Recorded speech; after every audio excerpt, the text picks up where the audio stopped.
Ce message est arrivé un mardi soir de novembre. 10 mots. 10 mots qui ont tout changé. Maman, n'attends pas que je m'occupe de toi dans ta vieillesse. J'ai ma propre vie. J'ai relu 3 fois. Puis, j'ai posé mon téléphone sur la table de la cuisine. Et j'ai souri. Un sourire étrange. Celui qu'on a quand on vient de comprendre quelque chose d'essentiel. Mon fils ne savait pas encore ce qui allait se passer le lendemain matin. Il ne savait pas que ce message allait changer nos vies pour toujours. Je m'appelle Hermine de Valcroix. J'ai 60 ans.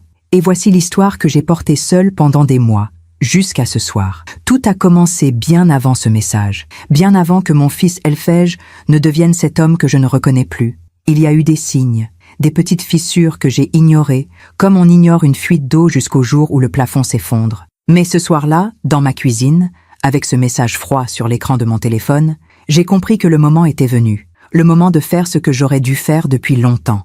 Laissez-moi vous raconter comment j'en suis arrivée là, comment une mère qui a tout donné s'est retrouvée à recevoir 10 mots glacés de son fils unique. Et surtout, comment j'ai décidé de reprendre ma vie en main. Mon appartement se trouve dans le 16e arrondissement de Paris, rue de la Pompe. 3 pièces élégantes avec vue sur les toits. Je l'ai acheté il y a 35 ans, quand mon mari était encore vivant. C'était notre premier grand investissement. Les murs gardent encore la mémoire de nos rires, de nos projets, de nos espoirs. Mon mari, Philippe, est décédé il y a 12 ans. Cancer du pancréas. 4 mois entre le diagnostic et sa mort. Elphège avait 23 ans à l'époque. Il venait de terminer ses études à Sciences Po. Je me souviens de l'enterrement. Mon fils portait le costume anthracite de son père. Il tenait ma main si fort que j'avais mal aux doigts. Ce jour-là, il m'a murmuré « Je serai toujours là pour toi, maman. Toujours. » J'y ai cru. Pendant des années, j'y ai cru. Après la mort de Philippe, je me suis retrouvée seule avec un patrimoine conséquent. Mon mari était architecte. Moi, j'avais travaillé comme conservatrice au musée d'Orsay jusqu'à ma retraite anticipée, il y a 5 ans. Nous avions bien vécu. Nous avions construit une sécurité financière solide, 3 appartements en location, des placements, une assurance vie. Et surtout, la maison familiale à Fontainebleau, celle où Elphège avait grandi, avec son grand jardin et ses rosiers que je taillais chaque printemps. J'ai vendu cette maison en 2018. Trop de souvenirs, trop de silence. J'ai gardé l'appartement parisien et j'ai placé le reste pour Elphège, pour son avenir, pour qu'il puisse construire sa vie sans se soucier de l'argent. C'est drôle, non? On construit pour nos enfants, on économise, on se prive parfois. Et puis un jour, on reçoit un message de 10 mots. Mais revenons à ce mardi soir, à ce moment précis où tout a basculé. J'étais assise dans ma cuisine, la petite cuisine jaune pâle avec ses carreaux de faïence portugais que Philippe avait rapportés d'un voyage à Lisbonne. Mon téléphone vibrait encore dans ma main. Je regardais l'écran, le message de mon fils. Ces mots qui brillaient dans la pénombre comme des éclats de verre. « Maman, n'attends pas que je m'occupe de toi dans ta vieillesse. J'ai ma propre vie. » Aucune formule de politesse. Aucun « je t'embrasse ». Aucun « désolé ». Juste cette phrase sèche, cette déclaration d'indépendance brutale, cette rupture unilatérale d'un contrat que je n'avais jamais demandé à signer. Je me suis levée, j'ai fait chauffer de l'eau pour un thé. Mes mains tremblaient légèrement. Pas de chagrin, pas encore. Juste une sorte de lucidité froide qui montait en moi comme une marée. J'ai pensé à ma vieille amie Marguerite, décédée l'année dernière dans une maison de retraite médicalisée. Elle avait 87 ans. Ses 2 filles ne venaient jamais la voir. Elle me disait « On élève nos enfants pour qu'ils nous quittent, Hermine, mais on ne s'attend jamais à ce qu'ils nous abandonnent. Je n'attendais pas qu'Elphège s'occupe de moi. Je ne suis pas malade. Je ne suis pas dépendante. Je vais bien. J'ai mes amis, mes expositions, mes voyages. Je marche 3 kilomètres tous les matins dans le bois de Boulogne. Je fais du yoga 2 fois par semaine. Je lis, je cuisine, je reçois, je vis. Mais ce message n'était pas une simple clarification. C'était un avertissement, un rejet préventif. Comme si mon fils avait voulu poser une frontière avant même que je ne l'approche. Pourquoi maintenant?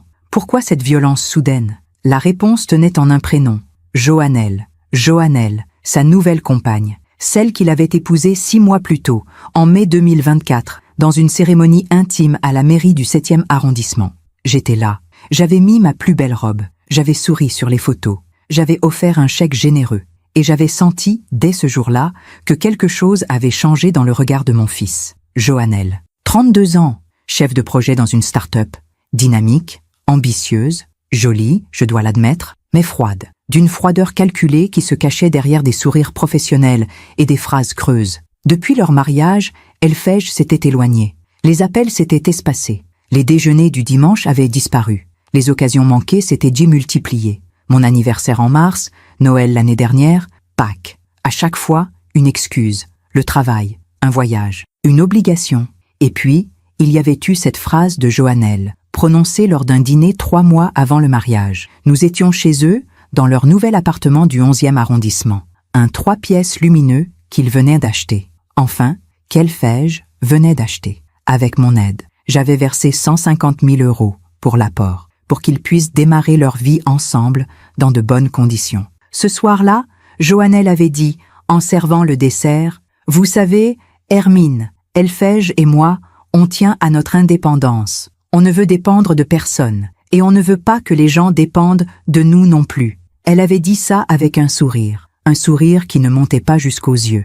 Elphège avait baissé la tête, il n'avait rien dit. Il avait juste bu une gorgée de vin. J'aurais dû comprendre à ce moment-là, mais on refuse toujours de voir ce qui fait mal. Alors ce mardi soir, quand j'ai reçu ce message, j'ai tout compris. Ce n'était pas mon fils qui parlait, c'était Joannelle, à travers lui, avec ses mots, avec sa froideur. Mon thé refroidissait dans ma tasse. J'ai regardé par la fenêtre. Les lumières de Paris scintillaient dans la nuit de novembre. J'ai pensé à Téline, l'ex-femme d'Elphège, celle qu'il avait épousée à 26 ans, celle qu'il avait quittée 4 ans plus tard, en 2021, sans vraiment d'explication.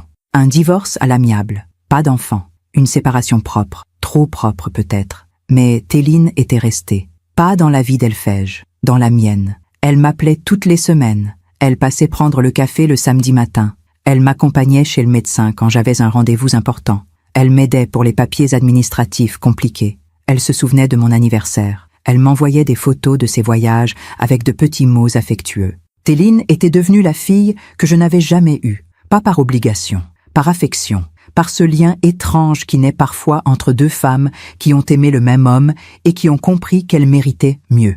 J'ai repensé à notre conversation de la semaine précédente. Nous étions dans un café de Montparnasse. Elle m'avait raconté son nouveau projet professionnel. Elle voulait ouvrir une petite librairie spécialisée dans les livres d'art. Son rêve depuis toujours. Mais elle n'avait pas les fonds.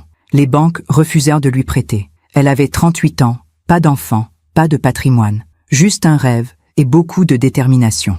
Ce soir-là, j'ai pris une décision. J'ai ouvert mon ordinateur. J'ai cherché le numéro de Maître Fontaine, mon notaire. J'ai envoyé un email, court, précis. « Cher maître, je souhaite modifier mon testament. Pouvons-nous nous voir cette semaine? C'est urgent. » Puis j'ai appelé ma banque. Le service client était fermé. J'ai laissé un message sur le répondeur. « Bonjour, ici Madame de Valcroix. Je souhaite annuler le virement automatique mensuel vers le compte de mon fils, celui qui couvre sa mensualité de prêt immobilier. Pouvez-vous me rappeler demain matin à la 1e heure? Merci. » J'ai raccroché. Mon cœur battait fort, mais ce n'était pas de la peur, c'était de la liberté. J'ai regardé une dernière fois le message de mon fils sur mon téléphone. « Maman, n'attends pas que je m'occupe de toi dans ta vieillesse. J'ai ma propre vie. » J'ai souri. Un vrai sourire cette fois. « D'accord, mon fils, » ai-je murmuré dans le silence de ma cuisine. « D'accord, vis ta vie, et moi, je vais vivre la mienne. » Je ne savais pas encore que le lendemain matin, à 8h35 précise, Elphège allait sonner à ma porte, le visage défait, les mains tremblantes, les yeux rouges. Je ne savais pas encore qu'il allait me supplier. Je ne savais pas encore que tout allait exploser. Mais en cet instant, dans ma petite cuisine jaune pâle, j'ai eu un pressentiment, une intuition. Celle qu'on a parfois quand on vient de reprendre le contrôle de sa vie. La vie allait lui apprendre ce que je n'avais jamais pu lui enseigner. On ne rejette pas ceux qui nous ont tout donné, pas sans conséquence. Parfois, on fait confiance à ceux qui ne la méritent pas. Et vous, avez-vous déjà été déçu par quelqu'un que vous aimiez? Racontez-moi votre histoire dans les commentaires. J'aimerais vous lire. Il y a des souvenirs qui restent intacts, malgré les années. Des images si nettes qu'on pourrait presque les toucher. Ce matin-là, assise dans ma cuisine avec une tasse de café encore fumante, j'ai laissé ma mémoire revenir en arrière, vers les jours où tout était simple, où mon fils me regardait comme si j'étais la personne la plus importante du monde. Elphège est né un matin de mars 1989. Il pleuvait sur Paris, une pluie fine de printemps qui faisait briller les pavés. Philippe était tellement ému qu'il a failli s'évanouir dans la salle d'accouchement. L'infirmière a dû lui apporter une chaise. Moi, j'ai ri, même épuisé, même vidé. J'ai ri en voyant cet homme grand et fort devenir tout pâle devant un bébé de 3 kg 200 grammes. Nous l'avons appelé Elphège, un prénom rare. Un prénom qui venait de l'arrière-grand-père de Philippe. Un homme sage, m'avait-on raconté. Un homme de principe. Les premières années ont été magiques. Notre appartement résonnait de rires d'enfants. Elphège avait une passion pour les livres. Dès l'âge de 3 ans, il s'asseyait dans le grand fauteuil du salon, un album sur les genoux, et il inventait des histoires en regardant les images. Philippe disait « Ce garçon ira loin.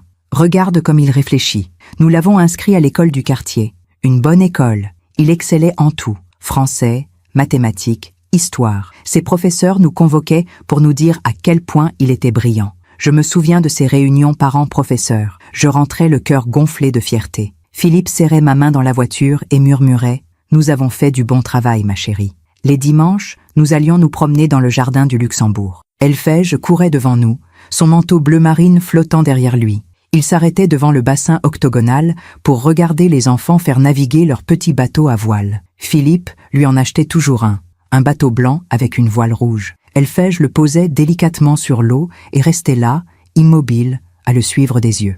Un jour, il devait avoir 7 ans. Son bateau a chaviré. Il est resté figé au bord du bassin, les larmes aux yeux, incapable de parler. Philippe a retroussé ses manches, a plongé le bras dans l'eau glacée et a repêché le petit bateau. Elphège l'a serré contre lui, comme si c'était un trésor. Ce soir-là, en rentrant, il a dit « Papa, tu es le meilleur papa du monde. » J'ai ce souvenir gravé dans mon cœur, cette image d'un père et son fils, cette complicité qui semblait indestructible. Notre maison à Fontainebleau, celle que j'ai vendue il y a 7 ans, était notre refuge. Une grande bâtisse en pierre avec des volets verts. Nous l'avions achetée en 1995, quand Elphège avait 6 ans. Le jardin s'étendait sur 800 mètres carrés. Philippe avait installé une balançoire sous le grand chêne. Elphège passait des heures à se balancer, les yeux fermés, le visage tourné vers le soleil. Je cultivais mes rosiers, des roses anciennes, des variétés rares que je commandais dans des pépinières spécialisées. Pierre de Ronsard, Madame Alfred Carrière, Félicité et Perpétue. Philippe se moquait gentiment de moi. « Tu passes plus de temps avec tes roses qu'avec moi. » Mais il adorait rentrer du travail et me trouver dans le jardin, les mains pleines de terre, un chapeau de paille sur la tête. Elphège m'aidait parfois. Il tenait le tuyau d'arrosage pendant que je taillais. Il écoutait mes explications sur les variétés, les greffes, les saisons de floraison. Il ne semblait pas toujours intéressé, mais il restait là, près de moi.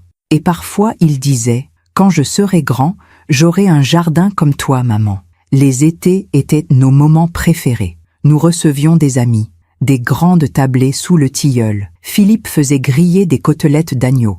Moi, je préparais des salades, des gratins de légumes du potager, des tartes aux fruits.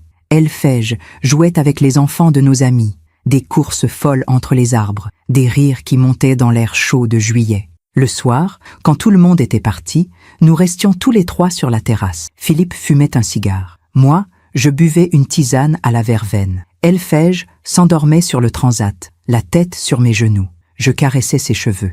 Il avait les mêmes cheveux châtains que son père, épais, légèrement bouclés, des cheveux de petit garçon qui sentèrent le soleil et l'herbe fraîche. Philippe me regardait et disait « Nous sommes chanceux, Hermine. Nous avons tout. » Il avait raison. Nous avions tout. Puis Elphège est entré au lycée Louis-le-Grand, un lycée d'excellence. Il a commencé à changer. Pas brutalement, pas d'un coup, mais petit à petit. Il passait de plus en plus de temps dans sa chambre. Il étudiait tard le soir. Il voulait intégrer Sciences Po. C'était son objectif, son rêve. Nous l'avons soutenu. Philippe l'aidait en histoire, moi en littérature. Nous étions fiers de voir notre fils travailler avec autant de détermination. Mais parfois, je le trouvais tendu. Nerveux, il s'énervait pour un rien. Il claquait les portes. Il ne voulait plus venir au dîner de famille. Philippe disait « C'est l'adolescence, ça passera ». Ça n'est jamais vraiment passé. Elphège a eu son baccalauréat avec mention très bien. Il a été admis à Sciences Po. Nous avons organisé une fête dans le jardin de Fontainebleau. Ses amis étaient eux là, nos amis aussi. Il y avait de la musique, du champagne, des rires. Elphège portait une chemise blanche. Il était beau. Il ressemblait tellement à son père. Ce soir-là, il m'a pris à part. Nous étions près des rosiers. Il m'a embrassé sur la joue et a murmuré « Merci maman, pour tout ». J'ai eu les larmes aux yeux. J'ai pensé « Il va réussir, il va devenir quelqu'un de bien ». Nous avons fait ce qu'il fallait. Puis sont venues les années d'études. Elphège habitait une chambre de bonne que nous avions achetée pour lui dans le 5e arrondissement. Un petit studio sous les toits. Juste assez grand pour un lit, un bureau et une kitchenette. Il venait déjeuner à la maison tous les dimanches. Il nous racontait ses cours, ses projets, ses ambitions. Il voulait travailler dans la finance internationale, gagner beaucoup d'argent, réussir. Philippe l'écoutait avec attention. Il posait des questions, Il donnait des conseils. Moi, je les regardais tous les deux. Mon mari et mon fils, deux hommes que j'aimais plus que tout au monde. Puis Philippe est tombé malade. C'était en mars 2012. Il est rentré du travail un soir, le visage gris. Il avait mal au ventre depuis plusieurs semaines. Il ne voulait pas consulter. Ce n'est rien, Hermine. Juste un peu de stress. Mais ce soir-là, la douleur était trop forte. Je l'ai conduit aux urgences. Le diagnostic est tombé 3 jours plus tard. Cancer du pancréas, stade avancé, métastases au foie. Le médecin nous a parlé de chimio, de traitement palliatif, d'espérance de vie. 6 mois, peut-être moins. Je me souviens de ce moment. Dans le bureau du médecin, Philippe tenait ma main. Il ne pleurait pas. Il était calme, d'un calme effrayant. Il a demandé « Et mon fils ? Il termine ses études cette année. Je voudrais le voir diplômé. » Le médecin a hoché la tête. « Nous allons faire tout notre possible. » Philippe a tenu jusqu'en juillet, jusqu'à la remise des diplômes. Il était là, dans le grand amphithéâtre de Sciences Po, amaigri, pâle, mais debout. Il a vu Elfège recevoir son diplôme. Il a applaudi. Il avait les larmes aux yeux. Ce soir-là, de retour à la maison, Philippe s'est effondré. Nous l'avons hospitalisé. Il ne voulait plus de traitement. Il voulait juste rentrer, mourir chez lui, dans notre lit, près de moi. Elfège est venu tous les jours pendant ces dernières semaines. Il s'asseyait au chevet de son père. Il parlait. Parfois, Philippe s'endormait au milieu d'une phrase. Elfège restait là, à le regarder respirer. Je leur apportais du thé. Je m'asseyais avec eux. Nous ne disions rien. Il n'y avait rien à dire. Philippe est mort un matin d'août 2013. Il faisait beau. Les fenêtres étaient ouvertes. On entendait les oiseaux dans le jardin. Il a ouvert les yeux une dernière fois. Il m'a regardé. Il a souri. Puis il est parti. Elfège était là. Il a pris la main de son père. Il a pleuré. Des sanglots profonds qui venaient de son ventre. Je l'ai serré dans mes bras. Mon petit garçon de 23 ans qui venait de perdre son père. Aux funérailles, Elfège a prononcé l'éloge funèbre. Sa voix tremblait. Il a parlé de l'homme que son père avait été, de son intégrité, de sa générosité, de son amour pour nous. À la fin, il a dit « Papa, tu m'as appris ce qu'est un homme. Je ne te décevrai pas. » J'ai cru à ces mots.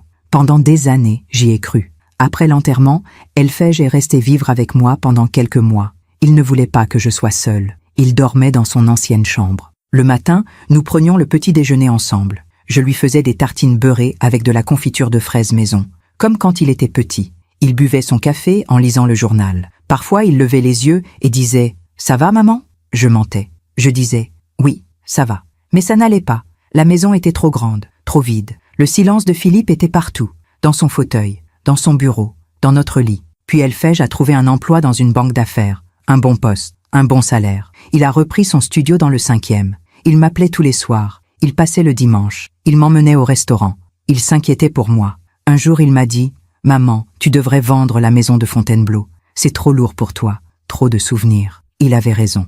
J'ai mis la maison en vente en 2017. Elle s'est vendue rapidement. 480 000 €. J'ai gardé l'appartement parisien et j'ai placé le reste. Pour Elfège, pour son avenir. C'est à cette époque qu'il a rencontré Téline. Elle travaillait dans la même banque que lui. Une jeune femme douce, cultivée. Elle aimait les livres, l'art, les musées. Nous nous sommes vus pour la première fois dans un café près de l'opéra. Elle était timide. Elle rougissait en parlant. Je l'ai trouvée charmante. Elfège était amoureux. Je le voyais dans ses yeux. Dans sa façon de la regarder. Dans sa façon de prononcer son prénom.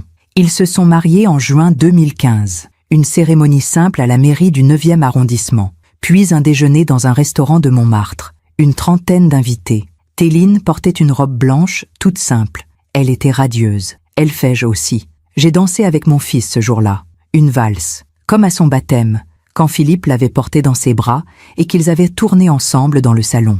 Elfège me tenait fermement. Il me guidait avec assurance. À un moment, il m'a murmuré « Je suis heureux, maman. Vraiment heureux. » J'ai souri. « C'est tout ce que je veux pour toi, mon chéri. » Les premières années de leur mariage ont été belles. Ils habitaient un 2 pièces dans le 11e arrondissement. Un appartement lumineux avec un petit balcon. Téline avait des plantes partout. Des géraniums, des lavandes, des herbes aromatiques. Elle disait « J'ai grandi en Normandie. J'ai besoin de verre autour de moi. » Nous déjeunions ensemble une fois par mois. Téline et moi, sans Elfège. Juste nous deux. Elle me parlait de son travail, de ses lectures, de ses projets. Elle rêvait d'ouvrir une librairie. Une vraie librairie à l'ancienne. Avec des fauteuils pour que les clients puissent lire. Du thé, de la musique douce. Je l'écoutais avec plaisir. Elle me rappelait la jeune femme que j'avais été, pleine de rêves, pleine d'espoir. Puis quelque chose s'est brisé. Je ne sais pas exactement quand, je ne sais pas exactement pourquoi. Mais un jour, Elphège est venu me voir, seul. C'était en janvier 2021. Il était tendu. Il tournait en rond dans mon salon. Il regardait par la fenêtre sans vraiment voir. Finalement, il a dit « Téline et moi, on va divorcer ». Je suis resté sans voix. Pourquoi? Que s'est-il passé? Il a haussé les épaules. On n'est plus sur la même longueur d'onde. On veut des choses différentes. C'est mieux comme ça. Des choses différentes? Lesquelles?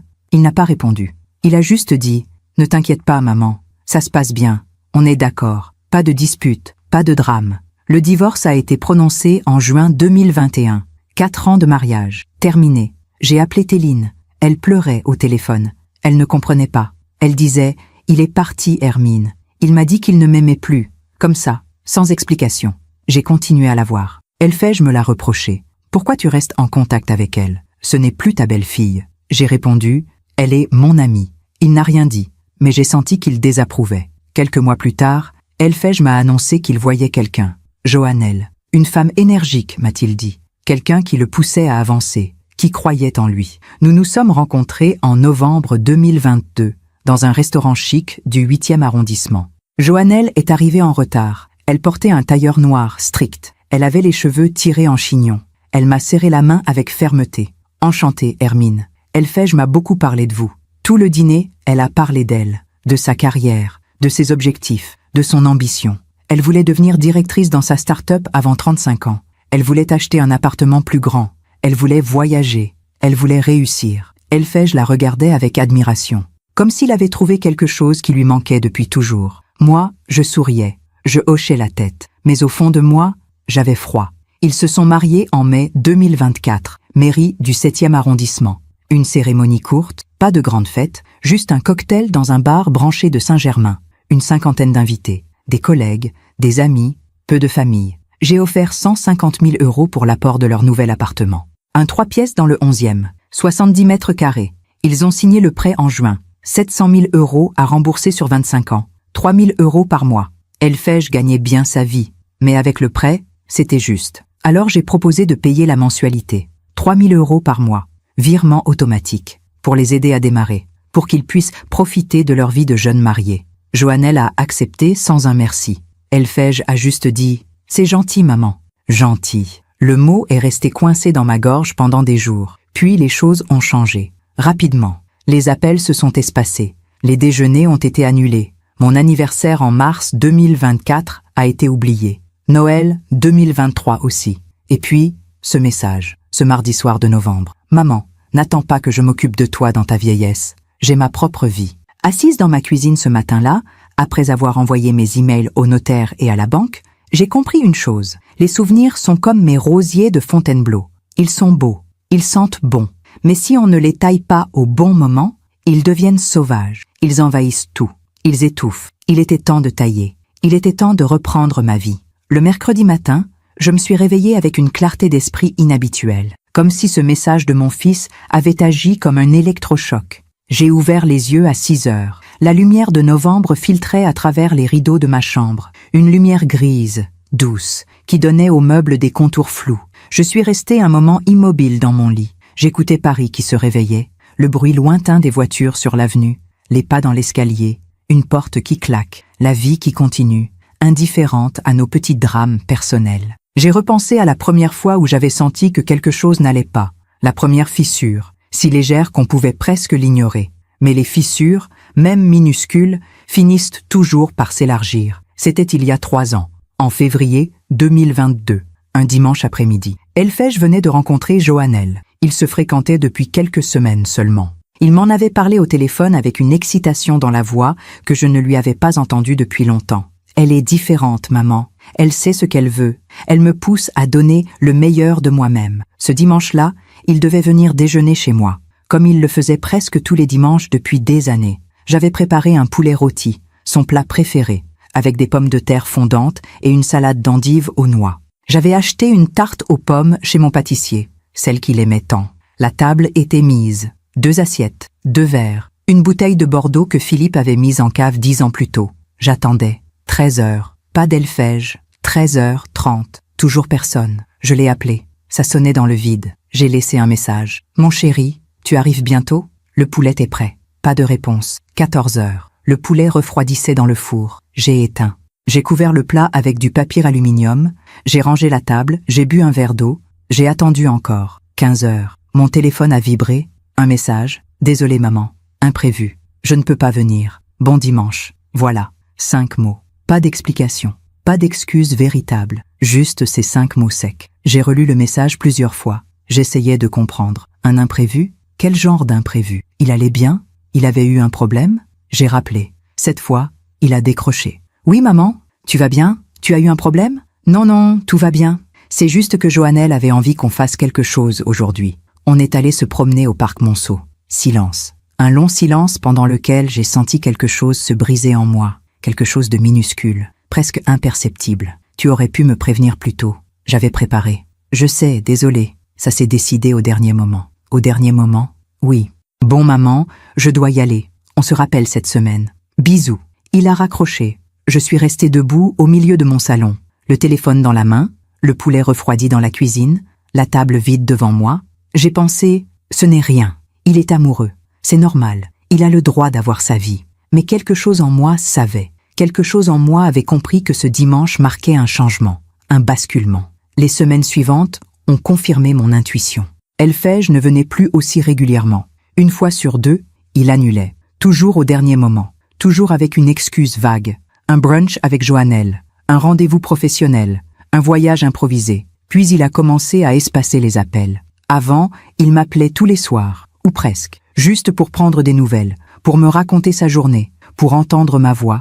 C'était devenu un rituel depuis la mort de Philippe, notre façon à nous de rester connectés. Mais après sa rencontre avec Joannelle, les appels sont passés à 2 fois par semaine, puis 1 fois, puis plus du tout. C'était moi qui appelais. Et souvent, il ne décrochait pas. Il me rappelait plus tard, parfois le lendemain, avec cette phrase qui revenait comme un leitmotiv. « Désolé maman, j'étais occupée. » Occupée. Un jour, c'était en avril 2022, je l'ai invité à dîner. Je voulais rencontrer Joannelle, faire connaissance. Voir qui était cette femme qui prenait tant de place dans la vie de mon fils. Il a accepté. Ils sont venus un vendredi soir. Joannelle portait un jean noir et un chemisier blanc. Des vêtements simples mais chers. On voyait la qualité du tissu. Les coutures parfaites. Elle avait des boucles d'oreilles en or. Discrète mais élégante. Elle est entrée dans mon appartement comme si elle entrait dans un lieu public. Sans émotion particulière. Elle a regardé autour d'elle avec un œil critique. J'ai vu son regard s'attarder sur les meubles, sur les tableaux, sur les objets, comme si elle évaluait, comme si elle calculait. « Vous avez un bel appartement, Hermine. » Elle ne disait pas « Madame de Valcroix ». Elle m'appelait par mon prénom, d'emblée, sans demander, avec une familiarité qui m'a dérangée. Nous nous sommes installés dans le salon. Elfège a servi l'apéritif, du champagne. J'avais acheté une bouteille de Veuve Clicquot. Joannelle a pris son verre sans un merci. Elle a bu une gorgée et a dit « C'est bon, un peu sucré pour moi, mais bon ». Le dîner a été étrange. Joannelle monopolisait la conversation. Elle parlait de son travail, de sa start-up, des levées de fonds, des stratégies de développement. Elle utilisait des mots en anglais. Business model, growth hacking, pitch deck. Des mots que je ne comprenais pas toujours. Elfège l'écoutait avec attention. Il acquiesçait, il souriait, il semblait fasciné. Moi, je servais le plat. Je remplissais les verres, je posais des questions polies, mais je me sentais invisible, comme une domestique, dans ma propre maison. À un moment, j'ai essayé de ramener la conversation vers quelque chose de plus personnel. J'ai demandé à Joannelle d'où elle venait, si elle avait des frères et sœurs, si ses parents vivaient à Paris. Elle a répondu avec des phrases courtes, sèches. Elle venait de Lyon, fille unique. Ses parents étaient divorcés. Son père vivait à Marseille, sa mère à Bordeaux. Elle ne les voyait pas souvent. La famille, ce n'est pas vraiment ma priorité, a-t-elle dit en coupant un morceau de viande. J'ai senti un frisson me parcourir. Elfège n'a rien dit. Il a juste bu une gorgée de vin. Après le dessert, nous sommes passés au salon pour le café. Joannelle s'est installée dans le fauteuil de Philippe. Mon fauteuil, celui que personne ne prenait jamais, celui où je m'asseyais le soir pour lire. Elle a croisé les jambes et a regardé autour d'elle. « Vous vivez seule ici ?»« Oui, depuis que mon mari est décédé. Ça doit être grand pour une personne seule. Vous n'avez jamais pensé à vendre, à prendre quelque chose de plus petit, plus pratique ?» J'ai été prise au dépourvu. « Non, je suis bien ici. C'est ma maison. » Elle a hoché la tête. « Oui, bien sûr, mais c'est beaucoup d'entretien, beaucoup de charges. Elphège a toussé. Joannelle, maman fait ce qu'elle veut.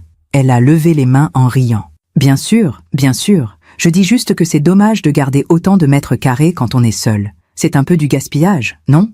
Du gaspillage. Ce mot est resté suspendu dans l'air. Personne n'a rien dit pendant quelques secondes. Puis Joannelle a regardé sa montre. Oh, il est déjà 22 heures. On devrait y aller, Elphège. Demain matin, j'ai une réunion importante. Ils sont partis rapidement. Elphège m'a embrassé sur la joue. Merci, maman. C'était très bon. Joannelle m'a serré la main. Merci pour ce dîner, Hermine. On se revoit bientôt. La porte s'est refermée. Je suis restée debout dans mon entrée. Je regardais les assiettes sales sur la table, les verres à moitié pleins, les miettes sur la nappe. J'ai pensé à ce mot. Gaspillage. Je vivais dans un gaspillage. Mon appartement était un gaspillage. Ma vie était un gaspillage. Cette nuit-là, je n'ai pas dormi. Je tournais et retournais dans mon lit. Je repensais à ce dîner, à cette femme assise dans le fauteuil de Philippe, à son regard qui évaluait tout, à ses mots qui blessaient sans en avoir l'air. Le lendemain matin, j'ai appelé Téline. Nous ne nous étions pas parlé depuis plusieurs semaines. Elle a décroché tout de suite. « Hermine, quelle bonne surprise !» Sa voix était chaude, sincère. J'ai senti les larmes monter. « Téline, tu es libre pour un café ?»« Bien sûr, quand tu veux. » Nous nous sommes retrouvés 1 heure plus tard dans notre café habituel à Montparnasse, la petite terrasse couverte où nous aimions nous asseoir. Téline portait un pull bleu marine. Elle avait les cheveux plus longs que dans mon souvenir. Elle souriait. Elle m'a serré dans ses bras, fort, longtemps, comme si elle sentait que j'en avais besoin. Nous nous sommes assises. J'ai commandé un thé. Elle, un café crème. Et j'ai tout raconté. Le dîner, Joannelle, ses remarques, son attitude. Ce sentiment d'être jugée dans ma propre maison.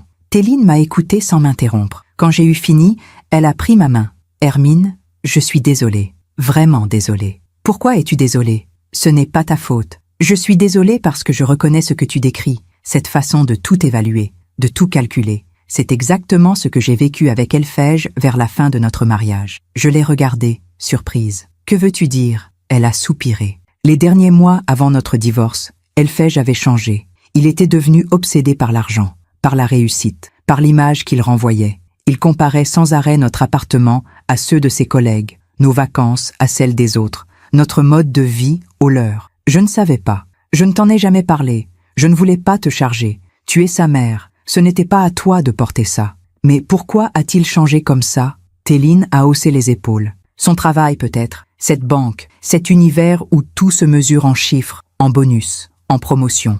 Il était entouré de gens qui ne parlaient que d'argent, qui ne pensaient qu'à ça. Il n'était pas comme ça avant. Non, il n'était pas comme ça. Mais les gens changent, surtout quand ils sont influencés par leur environnement, ou par quelqu'un. Tu penses qu'il y avait quelqu'un d'autre ? Avant Joannelle, elle a baissé les yeux. Je ne sais pas, peut-être. Ou peut-être pas quelqu'un en particulier, mais une idée de quelqu'un.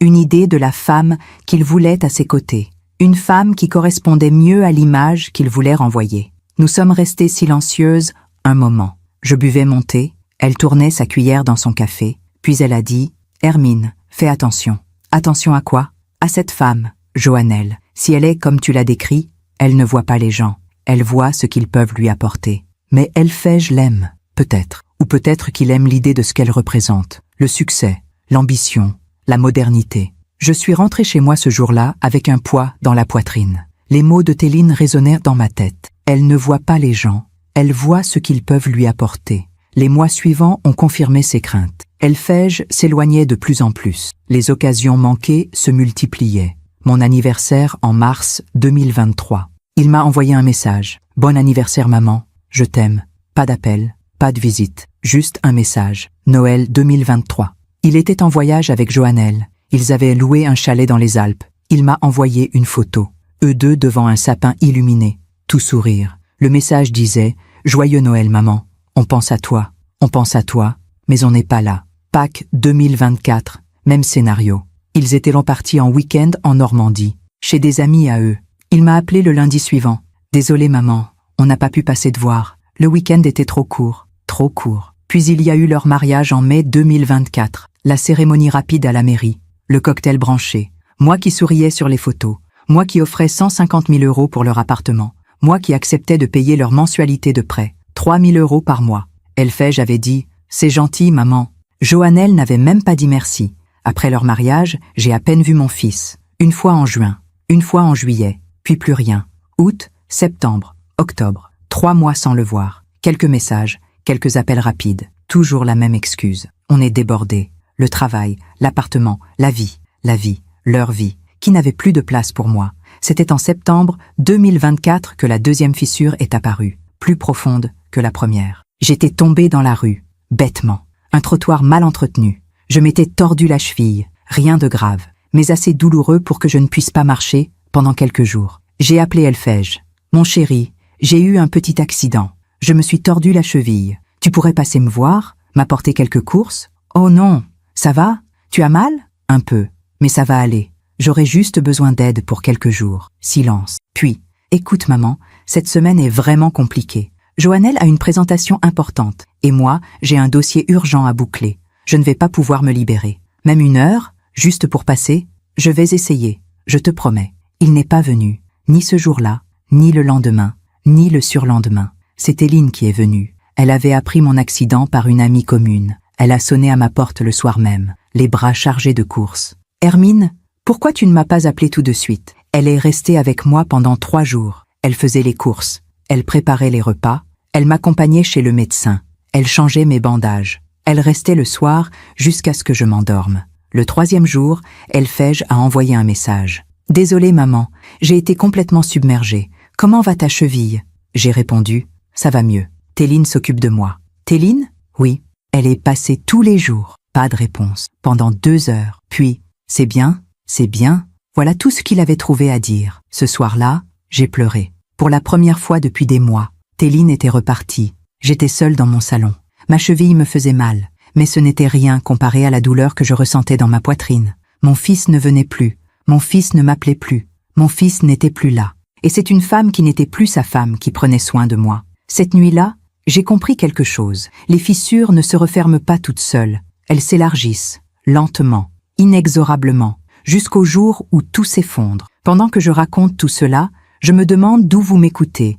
Écrivez le nom de votre ville en commentaire. Octobre 2024 a été le mois de ma capitulation silencieuse, le mois où j'ai cessé d'attendre, le mois où j'ai compris que je devais accepter cette nouvelle réalité. Mon fils ne reviendrait pas physiquement, en tout cas.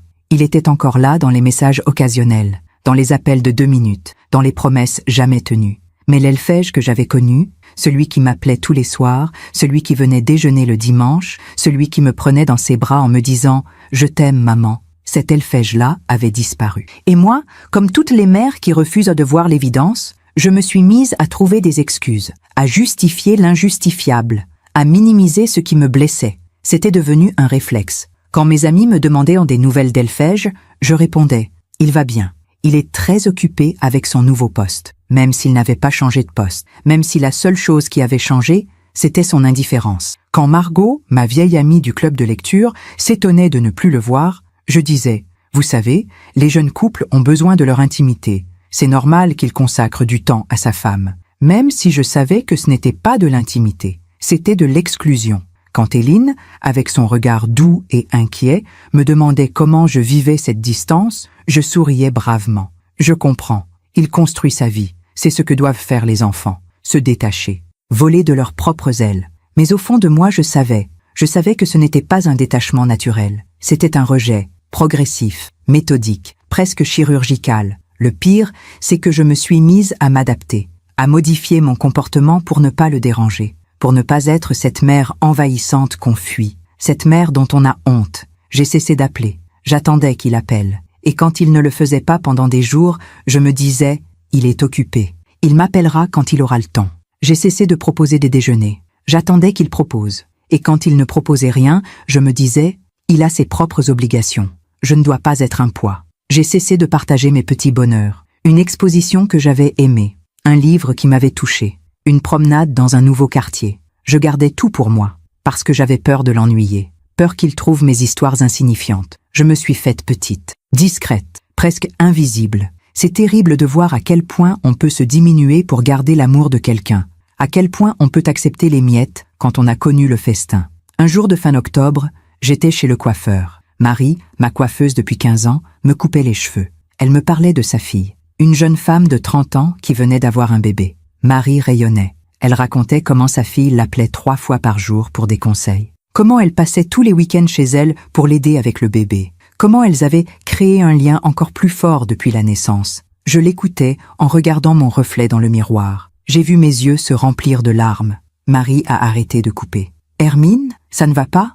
J'ai secoué la tête. « Si, c'est juste que je suis heureuse pour vous. Vraiment. » Elle a posé ses ciseaux. Elle a mis sa main sur mon épaule. « Parlez-moi. » Et j'ai parlé. Là, dans ce salon de coiffure, avec des femmes autour qui lisaient des magazines, j'ai raconté l'éloignement, le silence, les occasions manquées, cette sensation d'être devenue une étrangère dans la vie de mon propre fils. Marie m'a écoutée. Puis elle a dit quelque chose qui m'a glacée. « Vous savez, Hermine, les enfants sont le reflet de ce qu'on leur permet d'être. Si vous acceptez d'être traité comme ça, il continuera. Mais je ne veux pas être une mère envahissante. » Il y a une différence entre être envahissante et exiger le respect. Vous êtes sa mère. Vous méritez mieux qu'un message de temps en temps. Je suis rentrée chez moi ce jour-là avec ces mots dans la tête. Vous méritez mieux. Est-ce que je méritais mieux? Ou est-ce que j'exigeais trop? Est-ce que mon attente était légitime? Ou est-ce que j'étais juste une vieille femme qui ne savait pas lâcher prise? J'ai passé des heures à me poser ces questions. Assise dans mon salon, regardant les photos sur les murs. Elfais-je bébé? Elfais-je enfant? Elfais-je adolescent? Elfais-je le jour de son diplôme? Elfais-je le jour de son mariage avec Téline? Sur toutes ces photos, il souriait. Sur toutes ces photos, il avait l'air heureux. Sur toutes ces photos, j'étais à ses côtés. Quand est-ce que ça avait changé? À quel moment précis avais-je cessé d'être importante dans sa vie? J'ai repensé à cette phrase de Joannelle lors de notre premier dîner. La famille, ce n'est pas vraiment ma priorité. Et si c'était elle? Et si c'était elle qui avait planté cette graine dans l'esprit de mon fils, cette idée que la famille était un poids, une contrainte, quelque chose dont il fallait se libérer pour réussir? Mais non, je ne pouvais pas tout mettre sur le dos de Joannelle. Elfais-je était un adulte, un homme de 35 ans. Il prenait ses propres décisions, il choisissait ses priorités, et visiblement, je n'en faisais plus partie. Le 1er novembre, jour de la Toussaint, j'ai décidé d'aller au cimetière, voir Philippe, lui parler. Comme je le faisais chaque année à cette date, j'ai pris le métro jusqu'au cimetière du Père-Lachaise. Il faisait froid. Un vent glacial qui arrachait les dernières feuilles des arbres. J'ai marché entre les tombes. J'ai trouvé celle de Philippe. Une pierre sobre en granit gris. Son nom, ses dates. Philippe de Valcroix, 1965-2013. J'ai posé des chrysanthèmes blancs, les fleurs traditionnelles de la Toussaint. Je me suis assise sur le petit banc en face de la tombe. Et j'ai parlé. « Philippe, je ne sais plus quoi faire. Notre fils s'éloigne. Je ne le reconnais plus. Tu te souviens comme il était proche de nous? Comme il tenait à nous?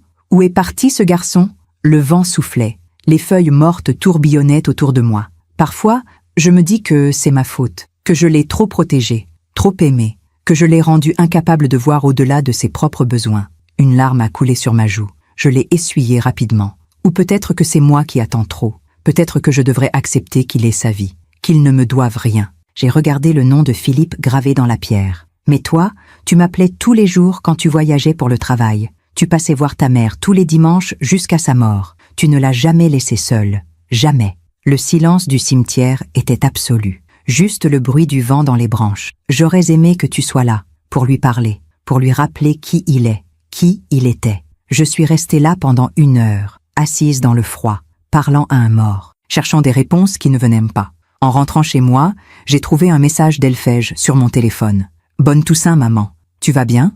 Un message, pas un appel, pas une visite, un message. J'ai répondu « Oui, je suis allée voir ton père. Tu aurais dû venir. » Il a répondu 2 heures plus tard. « Je sais. Désolé. On avait prévu un truc avec Joannelle. Un truc était plus important que le souvenir de son père. Cette nuit-là, j'ai décidé d'arrêter. Arrêter d'attendre, arrêter d'espérer. Arrêter de mendier l'attention de mon fils. Je me suis dit, tu veux ta vie? Prends-la, vis-la, sans moi. Mais je n'ai pas eu le courage d'aller jusqu'au bout de cette pensée. Pas encore, parce qu'au fond, j'espérais toujours. J'espérais un miracle, un réveil, un retour. Les semaines suivantes ont été étranges. J'ai continué ma vie. Mes promenades matinales, mes cours de yoga, mes déjeuners avec mes amis, mais j'avais l'impression de jouer un rôle. D'être une actrice dans ma propre existence. Téline passait me voir régulièrement. Elle arrivait avec des croissants le samedi matin. Nous prenions le petit déjeuner ensemble sur ma petite table de cuisine. Elle me racontait ses projets, son rêve de librairie, ses recherches de local, ses difficultés à trouver des financements. Les banques ne veulent pas me prêter. Elles disent que c'est trop risqué, qu'une librairie indépendante n'est pas rentable. Et tu as besoin de combien? Environ 150 000 €.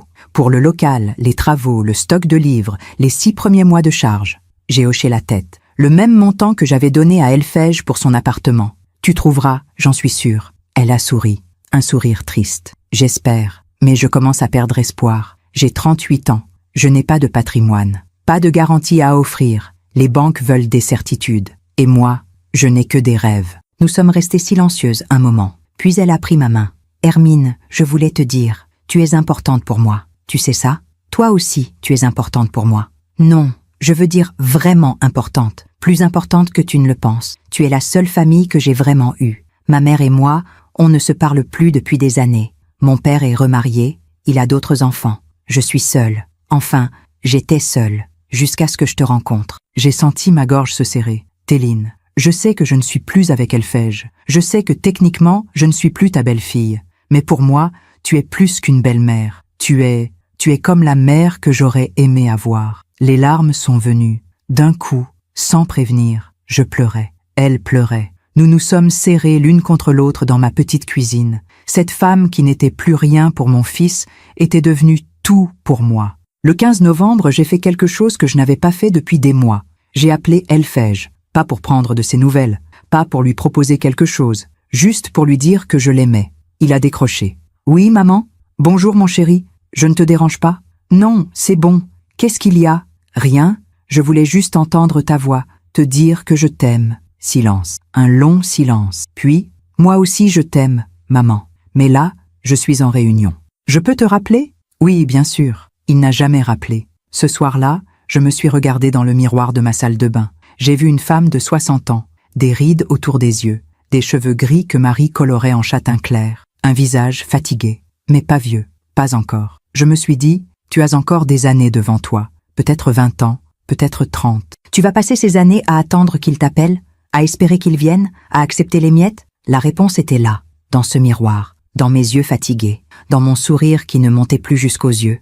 Non, je n'allais pas vivre comme ça, mais je ne savais pas encore comment changer les choses. Je ne savais pas encore que dans quelques jours, tout allait basculer, que mon fils allait m'envoyer ce message qui allait tout déclencher. « Maman, n'attends pas que je m'occupe de toi dans ta vieillesse. J'ai ma propre vie. » En attendant, je continuais à jouer mon rôle. La mère compréhensive, la mère qui ne dérange pas, la mère qui accepte d'être mise de côté. Le 20 novembre, Téline m'a accompagnée à un rendez-vous médical. Un simple contrôle chez mon cardiologue. Rien de grave, mais elle a insisté pour venir. On ne sait jamais. C'est mieux d'être deux pour écouter ce que dit le médecin.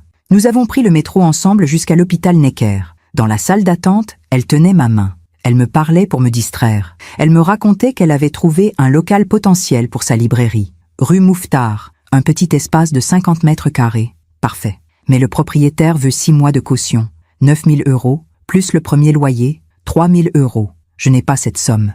Le médecin m'a appelé. Téline est entrée avec moi. Le cardiologue a fait son examen. Tout allait bien. Tension normale, cœur en bonne forme, aucun problème. En sortant, Téline a dit « Tu vois, tu es solide, tu vas me survivre. » J'ai ri. J'espère bien.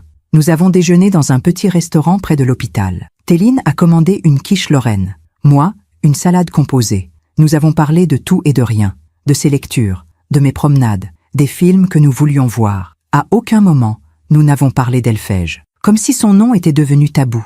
Comme si prononcer ce nom pouvait briser quelque chose de fragile entre nous. En rentrant chez moi cet après-midi-là, j'ai trouvé une lettre dans ma boîte aux lettres. Une lettre de ma banque. Une proposition d'investissement. Des placements sécurisés pour préparer ma succession. Ma succession. J'ai relu cette phrase plusieurs fois. Préparez votre succession. Protégez vos héritiers. Mes héritiers. J'en avais un seul. Elfège. J'ai posé la lettre sur la table de la cuisine. Je l'ai regardée longtemps. Et pour la première fois, une pensée m'a traversée. Une pensée que j'ai immédiatement chassée parce qu'elle était trop douloureuse, trop radicale. Et si je changeais mon testament? Non, c'était fou, impensable. On ne déshérite pas son fils, même quand il vous blesse, même quand il vous abandonne. J'ai jeté la lettre à la poubelle, mais l'idée était là, plantée, comme une graine dans un terreau fertile. Elle allait germer, lentement, jusqu'au jour où elle deviendrait une évidence. Ce jour allait arriver 6 jours plus tard, le 26 novembre, un mardi soir, quand j'allais recevoir ces 10 mots qui allaient tout changer. « Maman, n'attends pas que je m'occupe de toi dans ta vieillesse. J'ai ma propre vie. En attendant, je vivais dans le déni. Je me disais que ça allait s'arranger, que c'était une phase, que mon fils allait revenir. Mais au fond de moi, je savais. Les mères savent toujours. Elles savent quand elles ont perdu, quand elles doivent lâcher prise, quand elles doivent accepter l'inacceptable. Et moi, j'étais presque prête, presque. Le message est arrivé le 26 novembre 2024 à 19h42.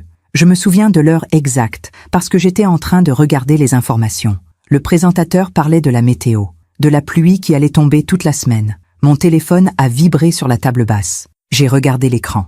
Un message d'Elphège. « Maman, n'attends pas que je m'occupe de toi dans ta vieillesse. J'ai ma propre vie. » J'ai relu. 1 fois, 2 fois, 3 fois. Mon cœur battait fort. Mes mains tremblaient légèrement. Ce n'était pas la colère. Pas encore. C'était quelque chose d'autre. Une sorte de clarté brutale. Comme quand on allume la lumière dans une pièce sombre et qu'on voit enfin ce qui était caché. J'ai posé le téléphone. J'ai éteint la télévision. Le silence est tombé dans l'appartement. Un silence épais, lourd. Puis j'ai fait ce que je n'aurais jamais dû faire. J'ai ouvert l'historique de nos conversations. Je voulais comprendre, voir si j'avais raté quelque chose, un signe, un indice. J'ai remonté les messages, semaine par semaine, mois par mois. Septembre 2024, 3 messages de sa part, des réponses courtes à mes questions. Oui, d'accord. Plus tard, août, 2 messages. Un pour me dire qu'il partait en vacances, un autre pour dire qu'il était rentré. Juillet, un seul message, pour mon anniversaire qu'il avait oublié la veille. Bon anniversaire maman. Désolé pour hier. Je continuais à remonter. Mars, février, janvier. Plus je remontais, moins il y avait de messages. Comme si mon fils s'effaçait progressivement de ma vie. Comme si notre lien se désintégrait mot après mot. Silence après silence. Puis, j'ai vu quelque chose. Un message de juin 2024, le lendemain de leur mariage. Merci pour tout maman. On est reconnaissant. On, pas, je. On. J'ai cliqué sur ce message. J'ai regardé l'heure. Envoyé à 23h15. Tard. Très tard pour un lendemain de mariage. Et soudain, j'ai compris. Ce message n'était pas de lui. Enfin, il venait de son téléphone. Mais les mots n'étaient pas les siens. On est reconnaissant.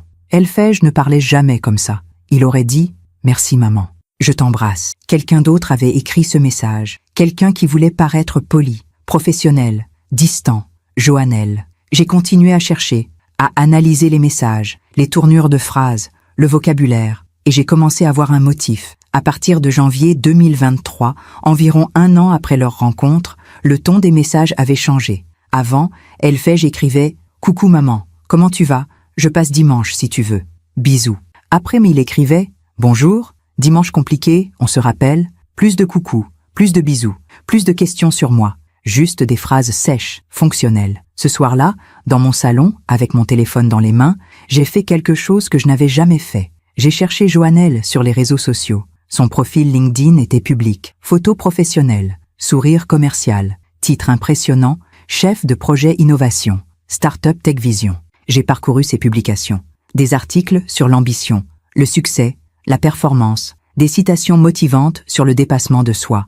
Une en particulier m'a glacé. Pour réussir, il faut savoir couper les liens qui nous retiennent. Couper les liens qui nous retiennent. J'ai fermé l'application. Mon cœur battait trop vite. J'avais mal à la tête. Le lendemain matin, j'ai appelé Téline, sans réfléchir. J'avais besoin de parler, de comprendre. « Hermine, tout va bien ? Téline, je peux venir te voir ? Bien sûr, maintenant ? Oui, s'il te plaît. » Nous nous sommes retrouvés dans son petit appartement du 14e arrondissement. Un 2 pièces modeste mais chaleureux. Des livres partout, des plantes sur le rebord des fenêtres, l'odeur du café frais. Je lui ai montré le message. Ses yeux se sont agrandis. « Il t'a écrit ça ? Hier soir. » Elle s'est assise, elle a relu le message, puis elle a levé les yeux vers moi. « Hermine, ce n'est pas lui. Que veux-tu dire ? Ces mots, cette formulation, ce n'est pas Elphège, c'est elle. Tu penses qu'elle a écrit le message ? Peut-être. Ou peut-être qu'elle l'a convaincu de l'écrire. Mais dans tous les cas, ces mots viennent d'elle. » Téline s'est levée. Elle a marché jusqu'à la fenêtre. Elle regardait la rue en bas. Quand j'étais avec Elphège, vers la fin, il avait commencé à changer, à me dire des choses étranges. Que je le retenais, que j'étais trop traditionnelle, que je ne comprenais pas ses ambitions. Il te disait ça ? Oui, mais ce n'était pas vraiment lui qui parlait. C'était des phrases toutes faites, comme s'il répétait ce que quelqu'un lui avait mis dans la tête. Quelqu'un de son travail ? Elle a secoué la tête. Je ne sais pas, mais maintenant, avec ce que je sais de Joannelle, Je me demande, tu penses qu'ils se connaissèrent déjà, avant votre divorce? Je ne peux pas le prouver. Mais il y a des détails, des incohérences, des soirs où il rentrait tard avec des excuses vagues, des week-ends où il partait soi-disant avec des collègues. Nous sommes restées silencieuses. Le café refroidissait dans nos tasses. Puis Téline a dit quelque chose qui m'a fait froid dans le dos. Hermine, cette femme est dangereuse. Dangereuse comment? Elle ne voit pas les gens comme des personnes.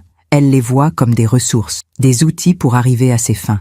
Et quand un outil ne sert plus, elle s'en débarrasse. Mais elle fait je l'aime, ou il croit l'aimer. Il y a une différence. Ce soir-là, je suis rentrée chez moi avec un poids dans la poitrine. Les mots de Téline résonnaient. Elle ne voit pas les gens comme des personnes. J'ai repensé à tous les signes. Les dîners où Joannelle évaluait mon appartement, ses remarques sur le gaspillage, sa façon d'accepter mon argent sans gratitude, son absence totale d'empathie. Et surtout, cette phrase qu'elle avait dite lors de ce premier dîner, « On ne veut pas que les gens dépendent de nous ». Maintenant, je comprenais. Elle ne voulait pas dépendre de moi, mais surtout, elle ne voulait pas qu'Elphège dépende de moi, ni émotionnellement, ni financièrement, mais elle ne refusait pas mon argent pour autant.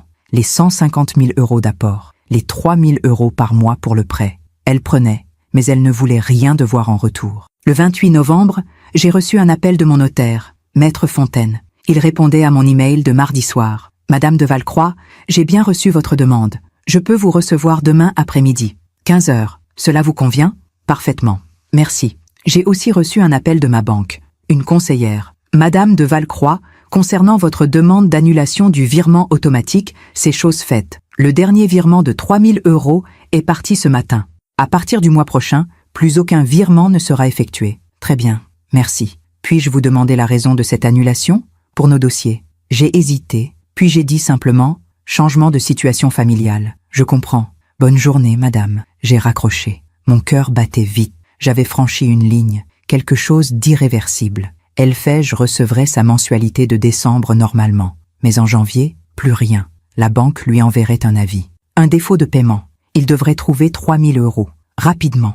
Et là, il comprendrait. Il comprendrait que ce message avait eu des conséquences. Le 29 novembre à 15 h, j'étais dans le bureau de Maître Fontaine, rue de Rivoli. Un bureau élégant avec des boiseries anciennes et des livres de droit alignés sur les étagères. Maître Fontaine avait 75 ans, des cheveux blancs, des lunettes rondes. Il me connaissait depuis 30 ans. C'était lui qui avait géré la succession de Philippe. « Madame de Valcroix, vous voulez modifier votre testament? » « Oui. Puis-je connaître la raison? » J'ai respiré profondément. Mon fils et moi avons pris des chemins différents. Je souhaite léguer mes biens à quelqu'un d'autre. Vous voulez le déshériter complètement? Non. Je veux respecter la réserve héréditaire. Il aura ce que la loi lui donne. Mais la quotité disponible, je veux la laisser à quelqu'un d'autre. Et cette personne est Téline Moreau, mon ancienne belle-fille. Maître Fontaine a noté, puis il a levé les yeux.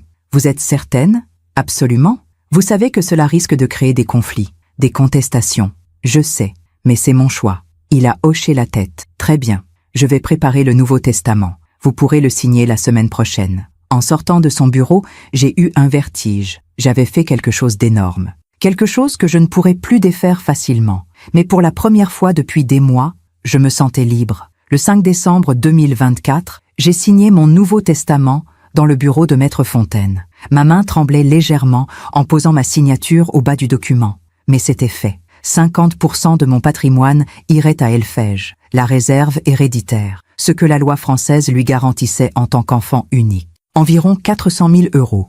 Les 50% restants iraient à Téline, la quotité disponible. Mon choix, ma décision.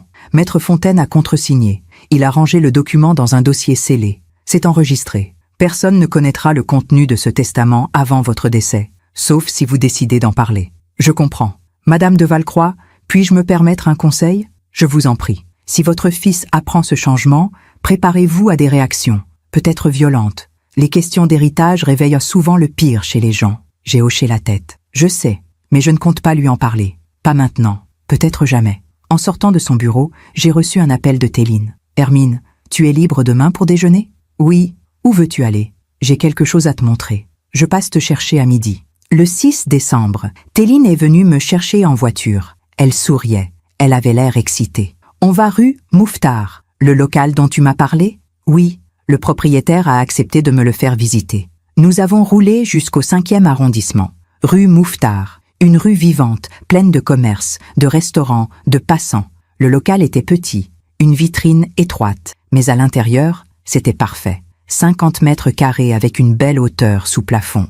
De grandes étagères déjà installées. Un petit coin au fond qui pourrait devenir un espace lecture. Téline tournait sur elle-même. Tu vois, c'est exactement ce que j'imaginais. C'est magnifique. Le loyer est raisonnable. 3 000 € par mois. Le propriétaire demande 6 mois de caution, plus le premier mois. 21 000 €. Elle s'est assise sur le rebord de la fenêtre. Son sourire s'est effacé. Mais je ne les ai pas. J'ai économisé 15 000 €. Mais il m'en manque 6 000. Et les banques refusent toujours de me prêter. Je l'ai regardée. Cette femme qui avait été là pour moi, qui m'accompagnait chez le médecin, qui m'apportait des croissants le samedi, qui m'écoutait pleurer sans juger. Je vais te les prêter. Elle a levé les yeux. Quoi? Les 6 000 €. Je vais te les prêter. Non, attends. Je vais te les donner. Hermine, non. Je ne peux pas accepter. Pourquoi? Parce que c'est trop. Téline, j'ai donné 150 000 € à mon fils pour un appartement qu'il partage avec une femme qui me méprise. Je peux bien te donner 6 000 € pour un rêve qui te tient à cœur. Ses yeux se sont remplis de larmes. Tu es sûre? Certaine. Elle s'est levée. Elle m'a serré dans ses bras, fort, longtemps. Elle pleurait contre mon épaule. Merci, merci. Je ne sais pas comment te remercier. Tu me remercies en réalisant ce rêve, en créant cette librairie, en étant heureuse. Ce soir-là, j'ai fait un virement de 6 000 € sur le compte de Téline. Puis j'ai rangé mon téléphone. Et j'ai attendu. Le 9 décembre, Elfège m'a appelé. Première fois depuis le message du 26 novembre. 13 jours de silence. Maman. Sa voix était tendue. Je l'ai entendue tout de suite. Oui, mon chéri. J'ai eu un appel de la banque. Ils disent que tu as annulé le virement pour le prêt. C'est vrai? Oui. Silence. Un long silence. Pourquoi? Parce que tu as ta propre vie. Tu me l'as écrit toi-même. Maman, attends. Ce n'était pas quoi? Ce n'était pas ce que tu voulais dire? Ou ce n'était pas toi qui l'as écrit? Nouveau silence. Plus long. Plus lourd. Écoute, on peut en parler. Je peux passer te voir. Non. Non? Tu m'as écrit que tu avais ta propre vie. Je respecte ça. Vis ta vie. Et moi, je vais vivre la mienne. Maman, tu ne comprends pas. Le prêt, c'est 3 000 € par mois. Je ne peux pas. Tu ne peux pas quoi? Payer? Mais tu as un bon travail, un bon salaire, et une femme qui travaille aussi. Vous gagnerez bien votre vie tous les deux. Mais on a d'autres charges, d'autres projets. C'est ton problème, plus le mien. Maman, Elfège, pendant des années, j'ai tout donné. J'ai payé tes études, j'ai acheté ton studio, j'ai financé ton mariage, j'ai donné l'apport de ton appartement, j'ai payé tes mensualités, et qu'est-ce que j'ai reçu en retour? Des messages courts, des appels rares, des occasions manquées, et finalement, 10 mots me disant de ne pas compter sur toi. Ce n'était pas « je ne voulais pas », peu importe ce que tu voulais, c'est ce que tu as fait. J'ai raccroché. Mon cœur battait fort, mes mains tremblaient, mais je me sentais étrangement calme. 2 heures plus tard, on a sonné à ma porte. J'ai regardé par l'œilleton. Elfège, seul. J'ai ouvert. Il était pâle, défait. Il portait son manteau noir. Il avait les yeux rouges. Maman, il faut qu'on parle. Entre. Il est entré. Il est resté debout dans l'entrée, comme un étranger, comme quelqu'un qui ne connaît pas les lieux. Je suis désolé, vraiment désolé. Ce message, c'était stupide. Assieds-toi. Il s'est assis sur le canapé. Je suis resté debout. Elfège, dis-moi la vérité. C'est toi qui as écrit ce message. Il a baissé les yeux. Oui, mais c'était l'idée de qui? Silence. De qui, Elfège? Joannelle avait dit qu'il fallait poser des limites, qu'on ne pouvait pas dépendre de toi éternellement, qu'il fallait être clair. Donc c'était son idée. Oui, mais j'ai accepté. J'ai écrit le message. C'est ma faute. Et tu pensais vraiment ce que tu as écrit? Il a levé les yeux. Non, enfin, je ne sais pas. C'est compliqué. C'est compliqué de dire si tu veux que ta mère compte sur toi ou non. Ce n'est pas ça. C'est juste que Joannelle dit qu'il faut être indépendant, qu'on doit se construire seul, sans aide. Mais vous acceptez mon aide quand ça vous arrange. L'apport, les mensualités. Il n'a rien répondu. Elfège, regarde-moi. Il a levé les yeux. J'ai vu mon petit garçon. Celui qui pleurait quand son bateau chavirait dans le bassin du Luxembourg. Celui qui me disait « Tu es la meilleure maman du monde ». Mais j'ai vu aussi l'homme qu'il était devenu. Un homme influencé, manipulé, perdu. Tu sais qui était là quand je me suis tordu la cheville en septembre? Qui m'a fait les courses? Qui m'a accompagné chez le médecin? Il a baissé la tête. Téline, ton ex-femme. Une femme qui n'a plus aucune obligation envers moi. Elle était là. Toi, tu étais occupé. Je sais, j'aurais dû venir. Tu sais qui m'accompagne à mes rendez-vous médicaux? Qui prend le café avec moi le samedi? Qui se souvient de mon anniversaire? Téline. Oui, Téline. Une étrangère s'occupe mieux de moi que mon propre fils. Les larmes coulaient sur ses joues. Maman, pardon, je vais changer, je vais être là, je te le promets. Non, tu ne vas pas changer, parce que tu n'es pas seul dans tes décisions. Et tant que tu seras avec cette femme, tu choisiras toujours ce qu'elle veut. Ce n'est pas vrai. Alors prouve-le. Reprends le prêt. Paie ta mensualité toi-même. Vis ta vie indépendante. Mais je ne peux pas payer 3 000 € par mois. Pas avec nos autres charges. Alors vendez l'appartement. Prenez quelque chose de plus petit, de plus raisonnable. Joannelle ne voudra jamais. J'ai souri. Un sourire triste. Exactement. Il est parti ce soir-là, sans un mot de plus. La porte s'est refermée derrière lui. Et j'ai su que quelque chose venait de se briser définitivement entre nous. Je me demande encore si j'ai fait le bon choix. Et vous, qu'auriez-vous fait à ma place? Le lendemain matin, 10 décembre, j'ai été réveillée par mon téléphone. 7h30, un appel d'Elfège. Maman, Joannelle veut te parler. Pas de bonjour, pas de comment tu vas, juste cette phrase sèche. Je n'ai rien à lui dire, s'il te plaît. Elle veut arranger les choses. Il n'y a rien à arranger. Maman, j'ai raccroché. 2 heures plus tard, on a sonné à ma porte. J'ai regardé par l'œilleton, Elfège et Joannelle. J'ai ouvert. Ils sont entrés sans attendre mon invitation. Joannelle portait un tailleur gris, des talons hauts. Elle avait l'air d'arriver d'une réunion d'affaires. Hermine, il faut qu'on parle. Pas de bonjour, pas de sourire, juste cette phrase autoritaire. Je vous écoute. Nous nous sommes assises dans le salon. Elfège s'est installée à côté de Joannelle, comme un enfant à côté de sa mère. Joannelle a croisé les jambes. Elle m'a regardé droit dans les yeux. Hermine, on comprend que vous soyez blessée, mais il faut être raisonnable. Ce prêt, c'est important pour nous. On ne peut pas payer 3 000 € par mois. Alors vendez l'appartement. Impossible. On vient de l'acheter. On perdrait de l'argent. Ce n'est pas mon problème. Son visage s'est durci. Vous ne comprenez pas. On a des projets, des ambitions. On ne peut pas se permettre de perdre cet appartement. Et moi, je ne peux pas me permettre de continuer à financer votre vie. Vous en avez les moyens. Cette phrase qui disait tout. Elle ne demandait pas, elle constatait, comme si mon argent lui appartenait de droit. Oui, j'en ai les moyens, mais je choisis de ne plus le faire. Elfège a toussé. Maman, sois raisonnable. Raisonnable. Tu trouves raisonnable de m'envoyer un message me disant de ne pas compter sur toi et ensuite de me demander de payer ton prêt? Joannelle s'est penchée en avant. Ce message était maladroit, on le reconnaît, mais c'était juste pour clarifier les choses, pour éviter les malentendus plus tard. Quel malentendu? Eh bien, quand vous serez plus âgé, quand vous aurez besoin d'aide, on voulait que ce soit clair. On ne pourra pas vous accueillir chez nous. On ne pourra pas s'occuper de vous au quotidien. Le silence est tombé. Un silence glacial. Vous ne pourrez pas m'accueillir. Non, on a notre vie, nos projets. On ne peut pas mettre ça entre parenthèses pour... Enfin, vous comprenez? Pour prendre soin de sa mère? Exactement. Elfège regardait ses mains. Il ne disait rien. Il laissait sa femme parler pour lui. Et pourtant, vous voulez que je continue à payer votre prêt, que je continue à financer votre belle vie. Joannelle a souri. Un sourire froid. C'est différent. Là, c'est juste de l'argent. Pas du temps, pas de l'énergie. Juste un virement. Juste un virement. Juste de l'argent. Je me suis levée. Sortez. Pardon?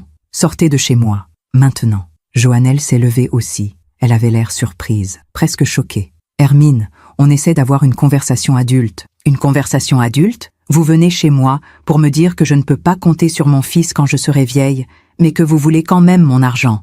Vous appelez ça adulte? On ne dit pas que vous ne pouvez pas compter sur nous. On dit juste qu'il y a des limites. Des limites à l'affection, mais pas à l'argent.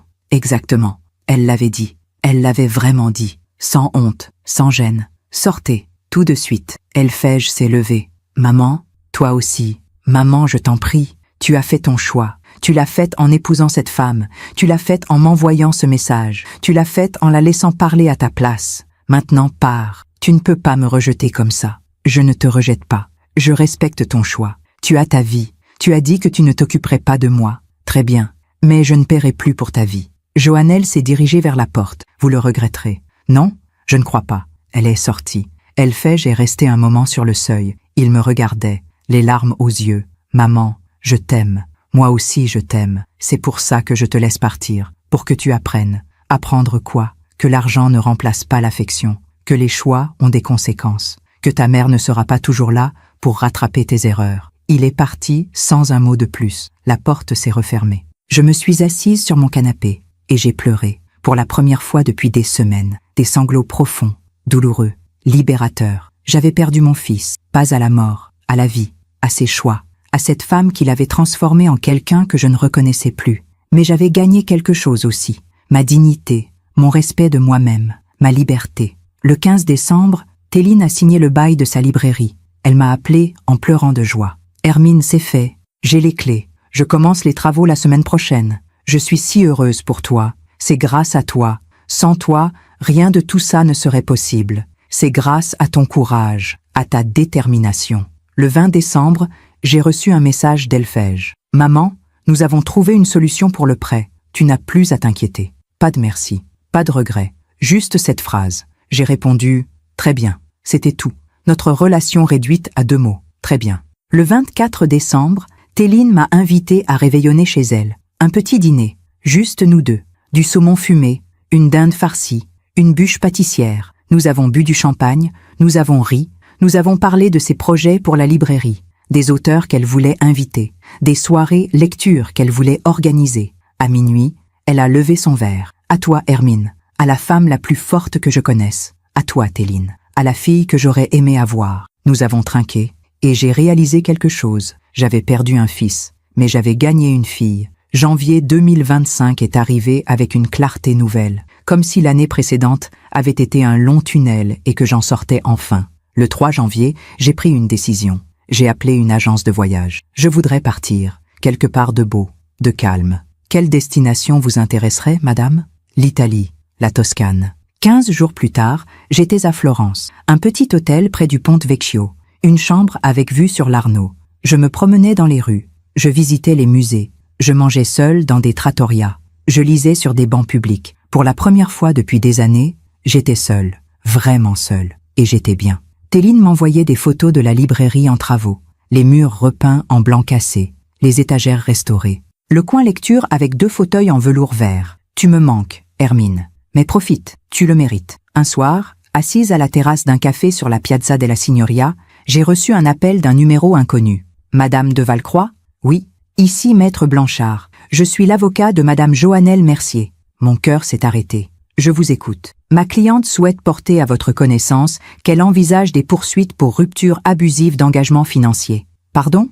Le virement mensuel que vous effectuiez, son arrêt brutal a causé des préjudices financiers à mon client et à votre fils. J'ai failli rire. Maître, il n'y avait aucun engagement. C'était un don volontaire que j'ai choisi d'arrêter. Ma cliente affirme qu'il y avait un accord oral. Un accord oral n'engage personne dans ce cas, et votre cliente ferait mieux de s'inquiéter de ses propres affaires. Madame de Valcroix, j'ai 60 ans, j'ai un notaire excellent, et je ne me laisserai pas intimider. Bonne soirée, maître. J'ai raccroché, mes mains tremblaient, mais je souriais. Ils essayaient de me faire peur, de me forcer à reprendre les versements. Mais ils ne savaient pas à qui ils avaient affaire. Le lendemain, j'ai appelé Maître Fontaine. Je lui ai tout raconté. Il a éclaté de rire. Cette femme est folle. Elle n'a aucun recours légal. Aucun. Vous pouvez dormir tranquille. Et si elle persiste, laissez-moi gérer. Je vais envoyer un courrier à son avocat. Ça devrait suffire. Le 10 février, je suis rentrée à Paris. Bronzée, reposée,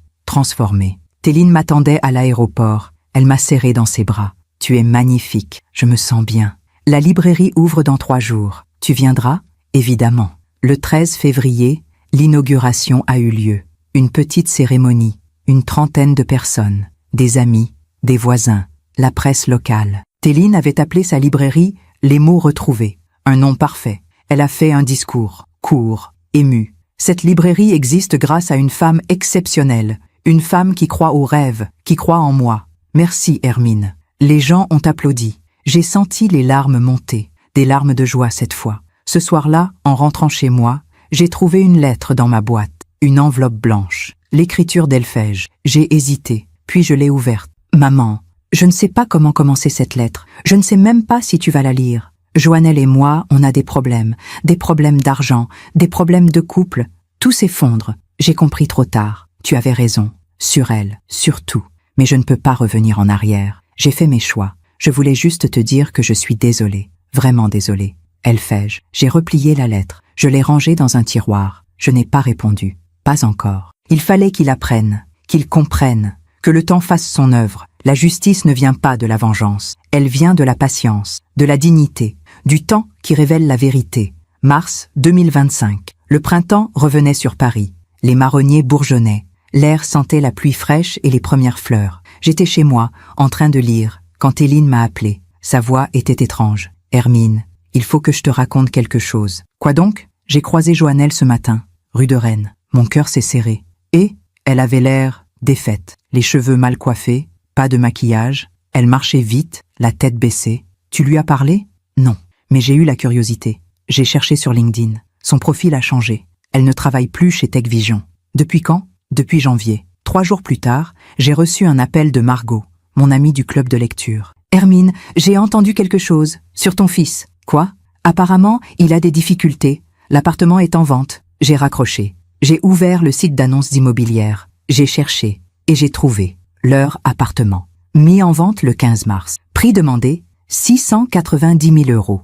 10 000 de moins que le prix d'achat.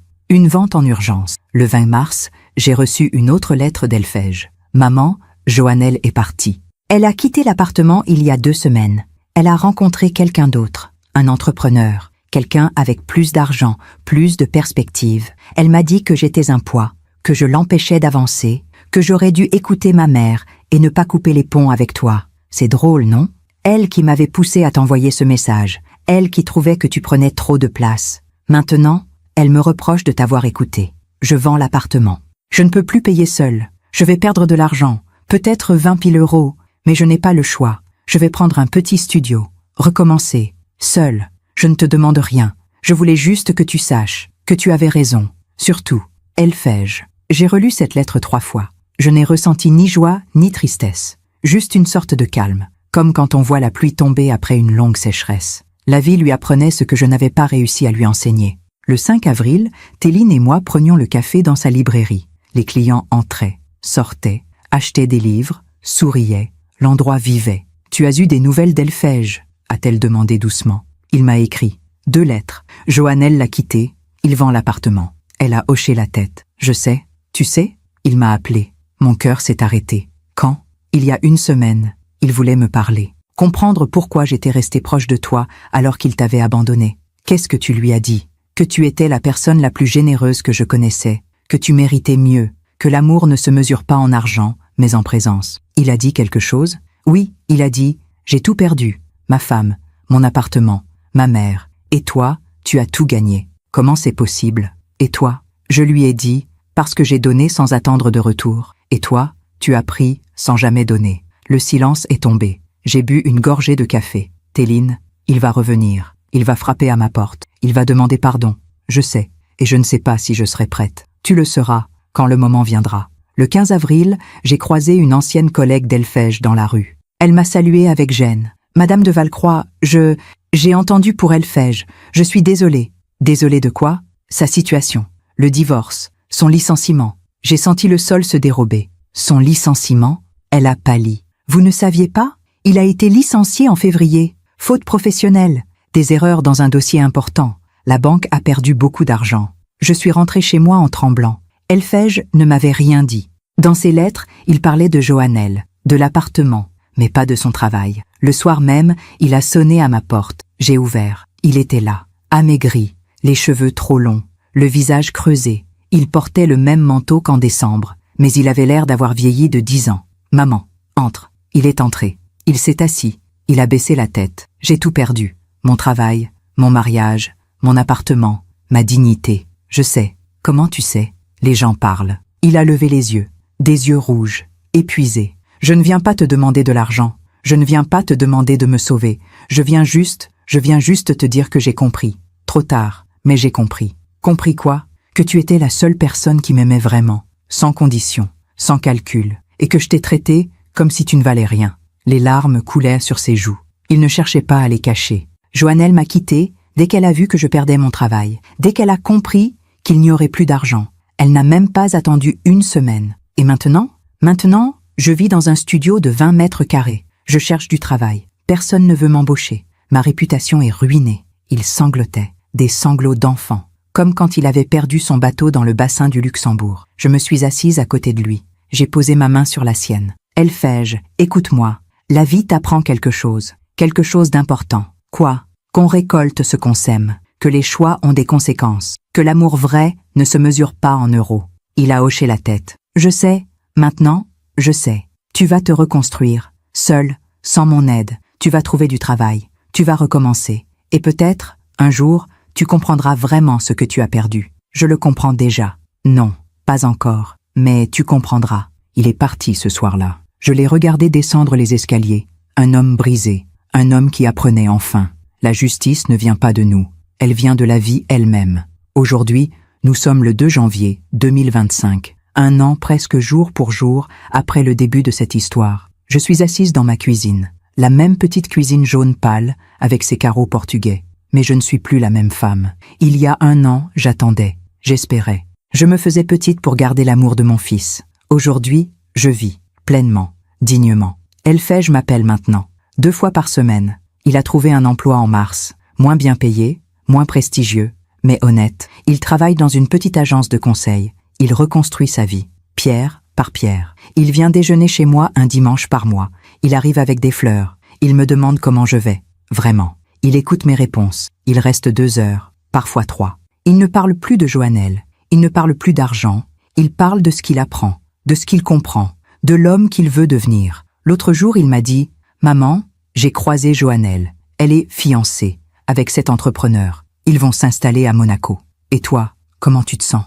Il a souri. Un sourire triste mais vrai, soulagé. Je vois maintenant qui elle était vraiment, ce que j'étais en train de devenir avec elle. Et qui tu étais ? Quelqu'un que papa n'aurait pas reconnu, quelqu'un que je ne reconnais pas moi-même. Nous avons bu notre café en silence. Un silence apaisé, pas encore un pardon complet, mais un début. Téline passe tous les samedis. Sa librairie marche bien. Elle organise des rencontres d'auteurs, des lectures pour enfants, des clubs de lecture pour seniors. L'endroit est devenu un lieu de vie, un lieu d'échange. Elle a rencontré quelqu'un, un professeur de littérature. Un homme doux qui aime les livres autant qu'elle. Elle rayonne. « Tu es heureuse ?» lui ai-je demandé samedi dernier. « Oui, pour la première fois depuis longtemps. Vraiment heureuse. Tu le mérites. Toi aussi, Hermine. Tu mérites d'être heureuse. Je le suis, à ma façon. » Le mois dernier, j'ai reçu une lettre de Maître Fontaine. Il me proposait de revoir mon testament, de rééquilibrer. Maintenant qu'Elfège avait changé, j'ai réfléchi longtemps, puis j'ai décidé de ne rien changer. Pas pour punir, pas pour me venger, mais parce que Téline mérite ce que je lui ai donné, et parce qu'Elfège doit apprendre que certaines choses, une fois perdues, ne reviennent pas comme avant. L'héritage n'est pas seulement une question d'argent, c'est une question de valeur, de choix, de conséquences. Hier soir, je regardais les photos dans mon salon, toutes ces images d'une vie. Philippe souriant, Elfège enfant, notre maison de Fontainebleau avec ses rosiers. J'ai compris quelque chose. Les rosiers, il faut les tailler, couper les branches mortes, les tiges malades, même quand ça fait mal, parce que c'est comme ça qu'ils refleurissent. J'ai taillé, j'ai coupé, j'ai perdu, mais je refleuris. Ma vie n'est plus une attente, c'est un choix. Chaque jour, je choisis la dignité, la liberté, l'amour vrai. Si mon histoire vous a touché, je veux vous dire une chose. Vous n'êtes pas obligé d'accepter l'inacceptable. Vous n'êtes pas obligé de vous faire petite pour garder l'amour de quelqu'un. L'amour vrai ne demande pas ça. Les gens qui vous aiment vraiment sont ceux qui restent, même quand vous n'avez plus rien à donner, même quand vous posez des limites, même quand vous dites non. Elfège apprend encore. Il a un long chemin devant lui. Peut-être qu'un jour, il comprendra vraiment. Peut-être qu'un jour, il deviendra l'homme que son père aurait été fier de connaître. Mais ce jour-là ne dépend pas de moi. Il dépend de lui. Moi, j'ai fait mon chemin. J'ai appris à m'aimer, à me respecter, à vivre pour moi. Pas en égoïste, mais en femme libre. J'ai 60 ans. J'ai peut-être 20 ans devant moi. Peut-être 30. Je ne sais pas. Mais ces années-là, je les vivrai pleinement. Avec ceux qui m'aiment vraiment. Avec Téline. Avec mes amis. Avec Elfège, s'il continue sur ce chemin. Et avec moi-même. Enfin, la vie finit toujours par rendre ce qu'on lui donne. Joannelle l'apprendra peut-être un jour. Quand son nouvel homme se lassera, quand elle se retrouvera seule, quand elle comprendra qu'on ne construit rien de solide sur le calcul et l'égoïsme. Mais ce n'est plus mon histoire, c'est la sienne. Moi, j'ai écrit la mienne. Une histoire de douleur transformée en sagesse, de trahison transformée en liberté, de perte transformée en renaissance. Et si cette histoire aide ne serait-ce qu'une femme à ouvrir les yeux, à poser ses limites, à choisir sa dignité, alors tout cela aura eu un sens. Merci de m'avoir écouté jusqu'au bout. Si cette histoire a touché votre cœur, abonnez-vous et activez la cloche pour entendre d'autres femmes qui ont transformé la douleur en sagesse. Chaque jour, une femme, une leçon de vie. Partagez cette histoire avec quelqu'un que vous aimez. Parfois, une histoire change toute une journée. Que Dieu vous bénisse et à très bientôt.